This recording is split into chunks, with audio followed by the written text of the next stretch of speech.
चलिए इस वीडियो में हम बात करते हैं पाकिस्तान की, क्योंकि जो जहर आसिम मुनीर ने घोला है, पाकिस्तानी आर्मी वही घुट्टी पूरी आवाम को पिला रही है।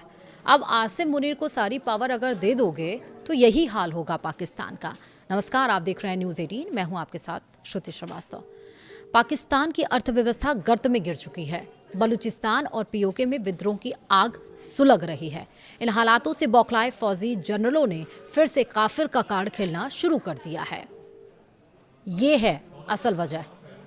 दरअसल पाकिस्तान की बदहाल अर्थव्यवस्था, बलूचिस्तान और पीओके में जलती विरोध की आग को दबाने के लिए रावलपिंडी के जनरलों ने फिर नफरत का दांव खेला है।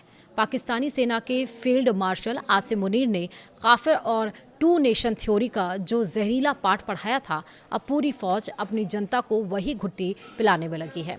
सेना की मीडिया विंग दिन रात प्रेस कॉन्फ्रेंस करके देश की कड़वी सच्चाई से लोगों का ध्यान भटका रही है। पाकिस्तानियों के दिलों में भारत और गैर मुस्लिमों के खिलाफ डर और नफरत भरकर ये साबित करने की कोशिश हो रही है कि देश को फौज की ज़रूरत है ताकि आसिम मुनीर की तानाशाही चलती रहे। पाकिस्तान की सियासत और वहाँ के समाज को समझने के लिए किसी जटिल पॉलिटिकल थ्योरी की ज़रूरत नहीं है। बस एक आसान सा फॉर्मूला है। जब पाकिस्तान की सेना अपने देश के भीतर गर्त में गिरती है और आवाम का गुस्सा सड़कों पर फूटता है, तब रावलपिंडी के जनरलों को अचानक हिंदू मुस्लिम, काफिर और टू नेशन थ्योरी की याद आने लगती है। पाकिस्तान की फील्ड मार्शल आसिम मुनीर ने पहलगाम अटैक से कुछ दिन पहले यानी कि 17 अप्रैल 2025 को विदेशी पाकिस्तानियों को संबोधित करते हुए एक बेहद कम्युनल और भड़काऊ भाषण दिया था। ये भाषण सिर्फ एक सेना प्रमुख की सनक नहीं था, बल्कि ये पाकिस्तानी आर्मी का वो पुराना और घिसा पिटा डॉक्ट्रिन है जिसके सहारे वो अपनी वजूद बचाए रखने की नाकाम कोशिश कर रही है। आज जब पाकिस्तानी सेना की media wing DG ISPR Ahmed Sharif Chaudhry ने बलूचिस्तान के विद्रोह, पीओके में छिड़े जन आंदोलन और TTP के हमलों को छुपाने के लिए प्रेस कॉन्फ्रेंस कर रहे हैं, तो वो असल में उसी नफरती घुट्टी को पूरी आवाम को पिला रहे हैं जिसे मुनीर ने तैयार किया था। मुनीर ने अपने भाषण में खुलेआम भारत, हिंदुओं और गैर मुस्लिमों के खिलाफ सांप्रदायिक जहर उगला। उन्होंने प्रवासी पाकिस्तानियों को संबोधित करते हुए कहा, हमारे पूर्वजों ने सोचा था कि हम जीवन के हर पहलू में हिंदुओं से अलग हैं। हमारा धर्म अलग है, हमारे रिवाज अलग है, हमारी परंपराएं अलग हैं, हमारी सोच अलग है और हमारी रह रहे पाकिस्तानियों को सुपीरियर आइडियोलॉजी और सुपीरियर कल्चर का पाठ पढ़ाते हुए पश्चिमी देशों में रहने के बावजूद काफिरों से खुद को अलग और बेहतर समझने की सीख दी। अब सवाल उठता है कि 2025 में जब दुनिया आर्टिफिशियल इंटेलिजेंस यानी AI, सेमीकंडक्टर और स्पेस इकोनॉमी की बात कर रही है, तब पाकिस्तान का आर्मी चीफ 1947 की पुरानी और नाकाम हो चुकी टू नेशन थ्योरी का ढोल क्यों पीट रहा है? इसका जवाब पाकिस्तान की कड़वी हकीकत में छिपा है।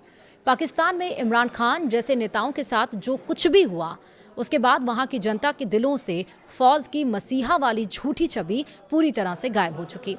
अब लोग खुलकर फौजी जनरलों के ऐशो आराम, उनके अरबों खरबों के बिजनेस और राजनीति में उनकी बेजा दखलंदाजी पर तीखे सवाल उठाने लगे हैं।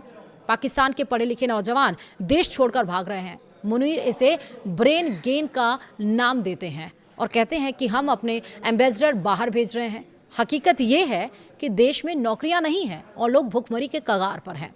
बलूचिस्तान में BLA यानी कि और BLF ने फौजी दस्तों की नाक में दम कर रखा है। वहीं पाकिस्तान के कब्जे वाले कश्मीर यानी कि POK में लोग आटा, बिजली और आज़ादी के लिए सड़कों पर हैं और सेना के खिलाफ हिंसक प्रदर्शन कर रहे हैं। जब फौज के पास अपनी आवाम को देने के लिए ना रोटी हो, ना रोजगार और ना ही सुरक्षा, तो वो धर्म का अफीम बांटना शुरू कर देती है। मुनीर की ये इस्लाम अफीम वाली डॉक्ट्रिन जनता को ये एहसास कराने की कोशिश है कि भले ही तुम भूखे मरो, लेकिन याद रखो कि तुम हिंदुओं से सुपीरियर हो और फौजी तुम्हारी मसीहा है। आसिम मुनीर के इस भाषण के बाद से पाकिस्तानी सेना का मीडिया विंग दिन रात इसी स्क्रिप्ट को दोहरा रहा है। जब भी बलूचिस्तान में बलोच फाइटर्स किसी फौजी काफिले को निशाना बनाते हैं या POK में पाकिस्तानी फौज के खिलाफ नारे लगाते हैं, तो DG ISPR तुरंत कैमरे के सामने आकर इसे काफिरों की साजिश बता देते हैं और बिना सबूत दिए भारत की तरफ उंगली उठा देते हैं। मुनीर ने बलूचिस्तान के विद्रोहियों को चुनौती देते हुए कहा था, तुम 1500 बंदे सोचते हो कि बलूचिस्तान को हमसे छीन लोगे? हमारी अगली 10-10 नस्लें भी इसे नहीं ले सकती। मतलब तुम्हारी अगली 10-10 नस्लें भी इसे नहीं ले सकती। आज की हकीकत से मुनीर को जवाब मिल गया।